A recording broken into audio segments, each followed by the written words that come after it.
வாழ்வோம் வாழ்விப்போம். தோல்வி எப்படி நம்ம தொடும்? சும்மா தொடுமா? அந்த வெற்றிக்குரிய எஃபர்ட் நீங்க போடாம இருந்தா அத தோல்வின்னு சொல்ல முடியாது. 10 நாள் கழிச்சு முடியக்கூடியதை நீங்க 3 நாள்லயே முடிக்கணும்னு கிடந்து போராடுனா it's your weak over confidence. அது தோல்வின்னு சொல்ல முடியாது. 4 நாள் ஆச்சு, 5 நாள் ஆச்சு, முடியலையேன்னு கத்துனா அது 10 நாள் ஆகும்.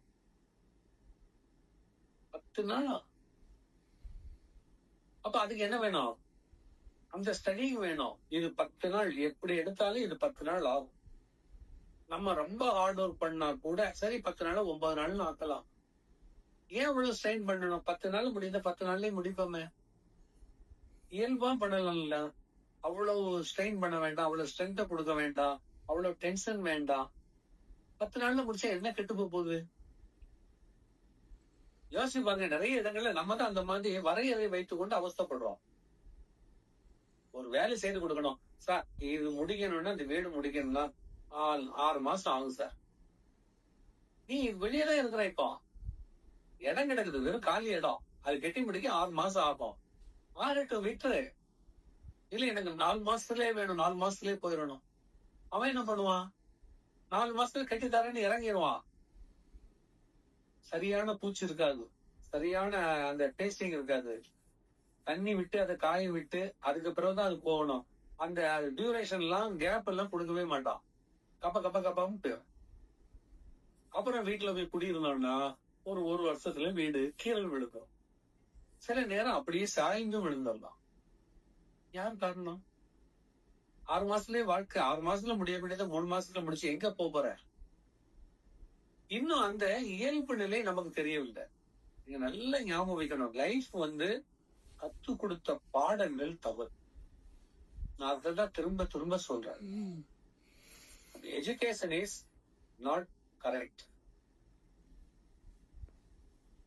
உனக்கு எது தேவை அதை நீ தான் தேர்ந்தெடுக்கணும். ஒவ்வொரு ஆளுக்கும் வேறு வேறு. எல்லாரும் ஒண்ணுன்னு சொல்ல முடியாது. எல்லாரும் வேறு. அவங்க பாடி சிஸ்டம் வேறு, அவங்களுடைய டேஸ்ட் வேறு, அவங்களுடைய திங்கிங் வேற, லைஃப் ஸ்டைல் வேற, எல்லாம் வேறு.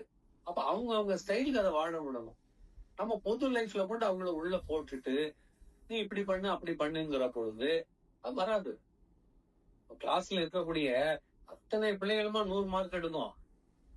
அந்த ஸ்கூல்ல சேர்ந்தாச்சுன்னா எல்லாருக்கும் 100 மார்க் போட்டு கொடுத்துருவான். உங்கள்கிட்ட பணம் வாங்கினதுனால அதிக ஃபீஸ் வாங்குறான். எல்லாரையும் 100ல போட்டு மார்க் தந்துருவான். அந்த பிள்ளையை கூப்பிட்டு 2 வாய்ப்பாடு கேட்டீங்கன்னு சொல்ல தெரியும். நேற்று தான் எக்ஸாம் எழுதிட்டு வந்திருக்கோம், கொஸ்டின் பேப்பர் வச்சிருக்கோம், கேட்டா சொல்ல தெரியாது. ஆனா மார்க் 100 வந்திருக்கும். எப்படி எழுதுன? நிறைய கோல்மா தவறுகள் இருக்கு. அவன் பணத்துக்காக பாஸ் பண்ணி விட்டுருதான், சர்டிபிகேட் கொடுத்துருதான், வேலையும் வாங்கி கொடுத்துருவான். அதுக்கப்புறம் உள்ள போன பிறகுதான் இருக்குது உனக்கு ஆப்பு. வேலை வாங்கி கொடுத்துருதான். நாங்க பிளேஸ்மெண்ட் கொடுக்குறோம் சார், 50 பேருக்கு வாங்கி கொடுத்துட்டேன் சார். அவன் என்ன பண்ணுவான்? 3 மாசத்துல நோட்டீஸ் விட்டுருவான். ஏன்னா உன்னால அதை கேஷ் பண்ண முடியாது.